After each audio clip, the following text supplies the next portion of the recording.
Today I'm talking about the Criterion Closet. Do I even explain what it is? Should I? I remember when it was an obscure thing to mention, when they used to film them with a toaster and their uploads were on a very rare occasion. Back when referencing the closet was niche enough to feel a meme, because not everyone would get it. But if you did, you were special. You're God's special cinephile. But today it's a different story, in a different closet. One that's well lit, filmed with an actual camera, and cured from the heavy white noise which gave the old videos their signature atmos. But Chrome, in order to see every texture in Blu-ray. On top of being more polished, it's also become a press tour destination for filmmakers and actors to visit whilst promoting their new upcoming release. They're churning out these videos more than just once a week now. Has it been BuzzFeedified? Well, maybe business-wise, but the content still remains the same. A stage for people to flaunt their taste whilst showing you they know ball. Criterion president Peter Becker describes the appeal of the videos to be an equal playing field for everyone who enters it, because you don't have to be a film professional to know what you like. You are the master of your own taste. Well, guess what? I disagree.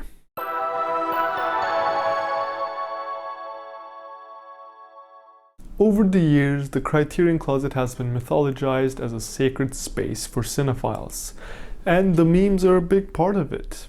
Wow, this has just been such a pleasure. I'm such a lucky boy. Screen grabs with quotes from various people exploring the closet, as well as memes where the closet is the punchline, have been doing the rounds online for multiple years now. And I believe it's the virality of those posts that put people on the know throughout the years. These silly memes exist in juxtaposition to the actual videos, where a more highbrow taste is often at display. And speaking of taste, in many ways Criterion as a company function as a tastemaker themselves. If you don't know, the Criterion Collection is an American home video distribution company that focuses on licensing, restoring, and distributing important, classic, and contemporary films. They buy the licensing and distribution rights for a film they deem important, whether that's due to its reception, cult status, cultural importance, and what have you, which they restore to a higher image quality, and then release as Blu-rays. So the Criterion Closet is where you find all/most of the films they have regarded as important over the many years the company has been operating, transforming the tight and awkward office space into a prestigious Hall of Fame. Their guests are just as prestigious. Having a film mean a lot to you is one thing, but putting that into words and explaining why you click with it is another. I personally enjoy hearing artists talk about their favorite films, not as an insight on who they are, but also as an insight on what has influenced their work over the years. Both films really had a major influence on Tangerine. I know that's hard to see, but the whole climactic confrontation at Donut Time comes from this. Oddly enough, this was one of our biggest visual references when we were making the studio. On top of this, the closet picks feel refreshing for providing anecdotes related to film, as opposed to the needlessly crazy late-night anecdotes we are so familiar with. And he said, "It's his mother's ashes." It's not just the great films on the shelves which have turned the Criterion Closet into a holy space, but its altar-type nature, where filmmakers and actors step in to worship cinema and reminisce about their first steps in film.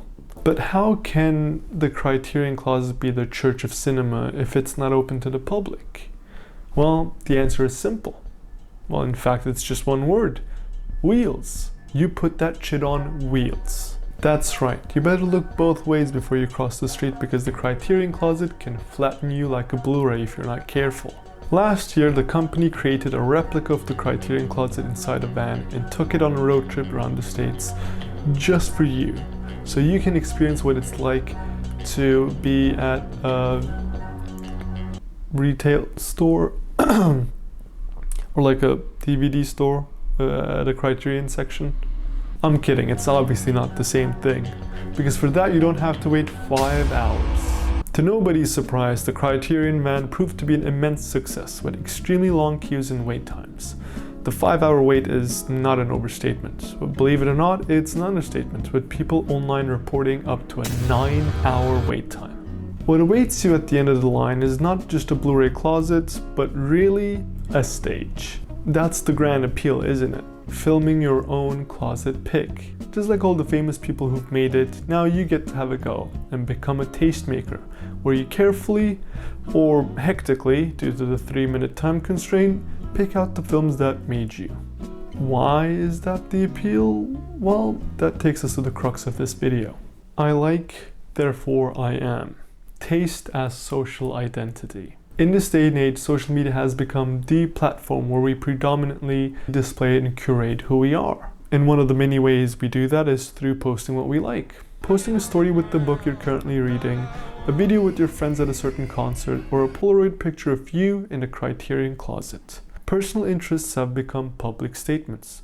A favorite album, a niche film reference, or a literary quote can signal being part of a subculture, having intellectual depth, being in the know, or simply having good taste. Every year when Spotify Wrapped comes out, social media gets absolutely flooded with people sharing their favorite artists and their most listened to songs. Occasionally you'll even have the odd post where an artist's name is scribbled and kept a secret. Although our taste doesn't entirely define who we are, we believe it says enough about us. And what we choose to share and don't is another side of the creative nature of taste. In this way, taste is no longer just personal, but in a way performative, as there's cultural credit on the line. In my intro, I mentioned that I disagreed with what the Criterion president Peter Becker said about the show. The notion that everyone is a master of their own taste, qualifying everyone to be on the show. Although I technically agree with everyone being the master of their own taste, I do think the nature of what you choose to highlight changes with the presence of a camera and setting.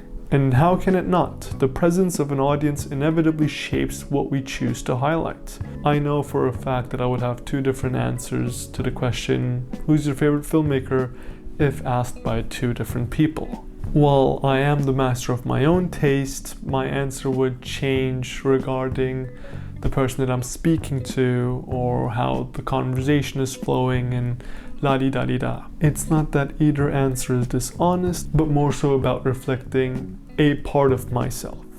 If a celebrity was asked to pick their favorite films on various different shows and formats, we would likely get different answers each time because the setting plays a big part in how taste is performed. See, there are a lot of different shows built on the format of displaying artists' taste in art. Amoeba Records is What's My Bag, Pitchfork's My Perfect 10, or the newsletter Perfectly Imperfect, which offers, in their words, a taste of someone's taste. People gobble this content up because, for one, it's the ultimate virtual parasocial date with your favorite artist, a sort of relatable exercise in getting to know someone by learning their likes. And 2, in the age of personalized algorithms and the death of the mainstream, this kind of content shapes artists into curators and tastemakers. I think that this is one of its biggest appeals. These formats are produced in a curational manner. When the artists go on these shows, they know what to expect. That's what differentiates Letterboxd's approach. The microphone that sends shivers down actors' spines. I feel like you guys have created a really specific kind of anxiety in the film industry. Oh man, I've been terrified of this moment. Because the second they spot those 3 colors on the red carpet, they know they're about to be asked their top 4 favorite films. Oh no, 4 films. I didn't even say anything. And there is no right answer. By that I genuinely mean there is no right answer. You'll piss people off regardless. Although Letterboxd's audience is made up of people who consider themselves more or less to be cinephiles, these videos have garnered a far wider appeal than their usual following. If you go with foreign films, you are a pretentious poser. If you go with the classics, you're a normie and you're not interesting. And if you go the diplomatic route of having one of each, you're clearly a people pleaser. That's what's on the line with this question. And the reason why there's no right answer is because you're dealing with a wide and varying audience. On top of this, they're not in a closet surrounded by films which have gotten the seal of approval from cinephiles' favorite company. They're left in the dark and caught off guard. That's exactly why Letterboxd's 4 favorites question strikes such a nerve. It exposes how taste, even when deeply personal, is rarely expressed without some calculation. Oh, wow. Couldn't I have gotten some prep for this? For those who don't know, the 4 favorites question is in reference to Letterboxd's own social media film cataloging app. On your profile, you display your 4 favorite films, and this of course functions to signal your taste and as an extension your personality. Declaring your love for an elevated A24 horror film might set you apart from your friends as a film fan on Instagram, but the bar for that is set way higher on a platform exclusively for cinephiles. Which raises the question, what makes someone a cinephile? Doesn't it just mean lover of cinema? Yes, that's what it means quite literally, but its usage and understanding has become a bit more layered than that, referring to a deeper engagement with not only the medium itself, but also its history, culture, and critique, putting the entry bar for cinephiles slightly higher. That's right, not everyone and their grandma is allowed to carry such a noble title, because if everyone is special, no one is.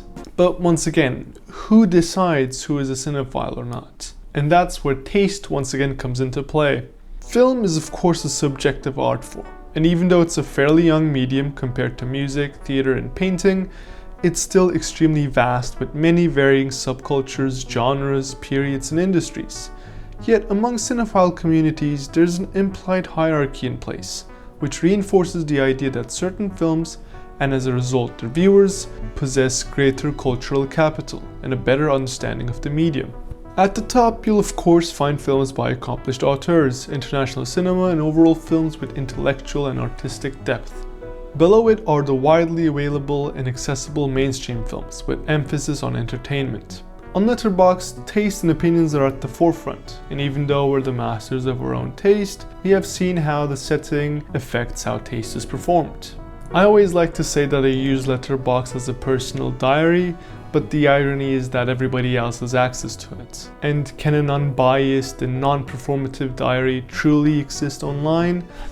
I don't know. Because on Letterboxd, it's your cinephile credibility that's on the line.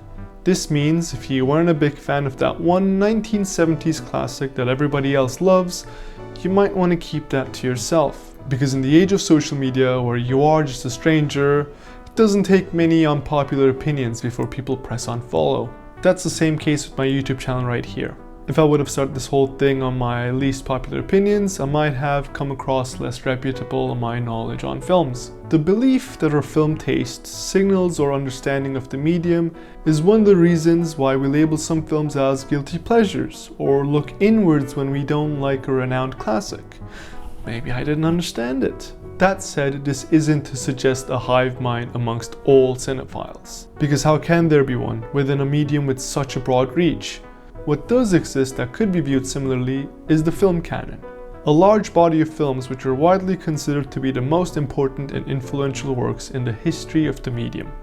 At one hand, this provides a helpful framework for anyone interested in exploring the history and essentials of cinema, but on the other hand, it can feel dismissive of so many other filmmakers, styles, and cultures. It can be easy to forget that it is in fact all subjective, and that good taste and the film canon are partly shaped by greater forces, such as class, festivals, awards, media outlets, and companies. To finish the full circle, let's go back to the Criterion Collection. By choosing which films are worthy of their logo, the Criterion Collection essentially canonizes cinema, guiding cinephiles towards what they consider serious, essential, or artistically significant. That's why their new releases come with such excitement and backlash, because whether you agree with their selections or not, their logo has become one of the, if not the most respected seal of approval amongst cinephiles and film workers. The Criterion Collection is very well aware of this, because cinephilia as a status and a lifestyle